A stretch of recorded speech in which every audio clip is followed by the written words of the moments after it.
ఈ వీడియో ద్వారా స్వీట్స్ వ్యాపారం గురించి తెలుసుకుందాం. ఈ వ్యాపారాన్ని 3 రకాల పెట్టుబడులతో ప్రారంభించవచ్చు. 1 10,000 రూపాయలతో, 2 30,000 రూపాయలతో, 3 లక్ష రూపాయలతో. 10,000 రూపాయలతో గ్రామ స్థాయిలో సొంత ఇంటిలో అయినా ప్రారంభించవచ్చు.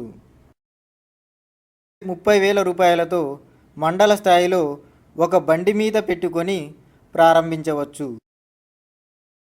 1,00,000 రూపాయలతో ప్రారంభించాలనుకున్నప్పుడు మండల స్థాయిలో ఒక రూమును అద్దెకి తీసుకొని ప్రారంభించవచ్చు. పై వాటిలో ముందుగా 10,000 రూపాయలతో ఏ విధంగా ప్రారంభించవచ్చునో తెలుసుకుందాం. ముందుగా ఈ వ్యాపారం ప్రారంభించడానికి స్వీట్స్ తయారు చేయడంపై అవగాహన కలిగి ఉండాలి, లేదా ఒక మాస్టర్ను పెట్టుకొని కూడా ప్రారంభించవచ్చు. ఇలా ఈ వ్యాపారాన్ని ఎవరైనా చేసుకోవచ్చు. దీనిని ఇంటి దగ్గరే మీరు చేస్తున్న పనితో పాటుగా ఈ స్వీట్స్ కూడా తయారు చేసుకోవచ్చు. ఇలా ప్రారంభించడానికి ముందుగా వంట పాత్రల కోసం 1,500 రూపాయలు, ప్రారంభంలో ముడిసరుకుల కోసం 3,000 రూపాయలు అవసరం అవుతాయి. ఈ ముడిసరుకులు కొనుగోలు చేసేటప్పుడు క్వాలిటీగా ఉన్న వాటినే కొనుగోలు చేయాలి. ఇవి దగ్గరలోని కిరాణా షాపులలో లభిస్తాయి. వీటితో బర్ఫీలు మరియు బాదుషాలు, గులాబ్ జాములు లాంటివి తయారు చేసి ప్యాకింగ్ చేసుకొని చుట్టుపక్కల గ్రామాలలోని కిరాణా షాపులకు అమ్ముకోవచ్చు. ఒక సూపర్ ఎక్సెల్ లాంటిది పెట్టుకొని ఇంకా ఎక్కువ గ్రామాలు తిరుగుతూ కూడా అమ్ముకోవచ్చు. దీనికి ఒక సెకండ్ హ్యాండ్ బండి అయినా కూడా సరిపోతుంది. ఇది 20,000 రూపాయల లోపు లభిస్తుంది. దీనికోసం ఒక నెలకు 1,000 రూపాయల వరకు మెయింటెనెన్స్ ఖర్చులు వస్తాయి. ఈ స్వీట్స్ పోటీదారుల కంటే టేస్ట్గా చేయాలి మరియు కస్టమర్ డిమాండ్ మేరకు తయారు చేసుకోవాలి. ఎక్కువగా తయారు చేయడం వలన స్వీట్స్ పాడయ్యే అవకాశం ఉంటుంది. ఈ స్వీట్స్తో పాటుగా చెక్కిలాలు, నిప్పట్లు లాంటివి తయారు చేసుకోవడం వలన అమ్మకాలు పెంచుకోవచ్చు. ఇప్పుడు 30,000 రూపాయలతో ఏ విధంగా ప్రారంభించవచ్చునో తెలుసుకుందాం. ముందుగా స్వీట్స్ తయారు చేయడానికి ఒక పొయ్యి తయారు చేయించుకోవలసి ఉంటుంది. దీనికోసం 5,000 రూపాయల వరకు ఖర్చు అవుతుంది. వంట పాత్రల కోసం 1,500 రూపాయలు,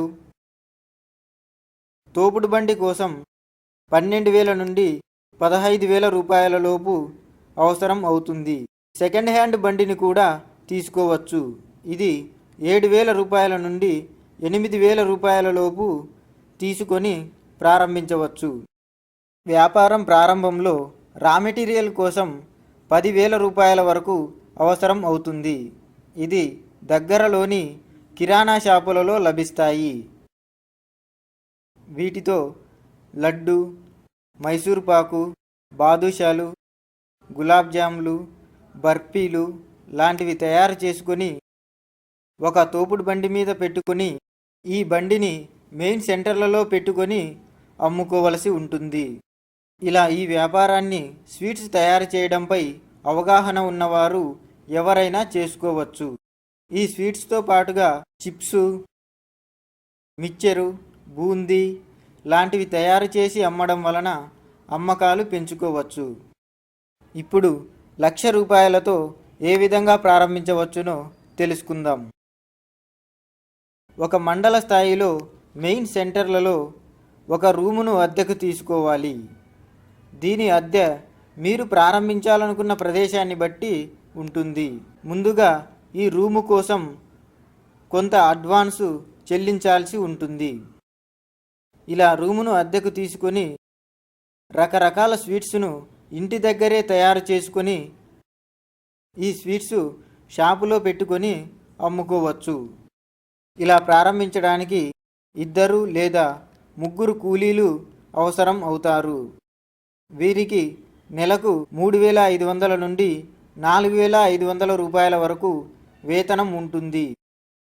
తయారు చేయడానికి కావలసిన వంట పాత్రలు, మరియు రా మెటీరియల్ కోసం దాదాపు 30,000 రూపాయల వరకు అవసరం. ముడి సరుకులు కొనేటప్పుడు మనకు రోజు ఎంత వ్యాపారం జరుగుతుందో అంచనా వేసుకొని కొనుగోలు చేయాలి. ఈ రా మెటీరియల్ దగ్గరలోని కిరాణా షాపులలో లభిస్తుంది. అలాగే వివిధ రకాలైన స్వీట్స్ తయారు చేయడం వలన కూడా కస్టమర్స్ను ఆకర్షించవచ్చు. మీరు వ్యాపారం ప్రారంభించిన ప్రాంతంలో ఎక్కువగా అమ్ముడయ్యే స్వీట్స్పై పోటీదారుల కంటే కొద్దిగా రేటు తగ్గించి ఇవ్వడం వలన అమ్మకాలను పెంచుకోవచ్చు. ఈ వ్యాపారంలో 100 రూపాయలు పెట్టుబడి పెడితే 40 రూపాయల నుండి 45 రూపాయలు ఆదాయం వస్తుంది. ఈ విధంగా ఈ 3 రకాలలో ఏదో ఒక దానిని ఎన్నుకొని ఈ స్వీట్స్ వ్యాపారాన్ని ప్రారంభించుకోవచ్చు. ఈ వ్యాపారంతో పాటుగా స్నాక్స్, ఎగ్ పఫ్లు, టీ మరియు కూల్ డ్రింక్స్ లాంటివి ఈ షాపులోనే పెట్టుకొని అమ్ముకోవచ్చు. ఈ 30,000 రూపాయలతో మరియు 1,00,000 రూపాయలతో ప్రారంభించినప్పుడు ఫుల్ టైమ్గా చేసుకోవలసి ఉంటుంది. అదే 10,000 రూపాయలతో ప్రారంభించినప్పుడు దీనిని మీరు చేస్తున్న పనితో పాటుగా ప్రారంభించుకోవచ్చు.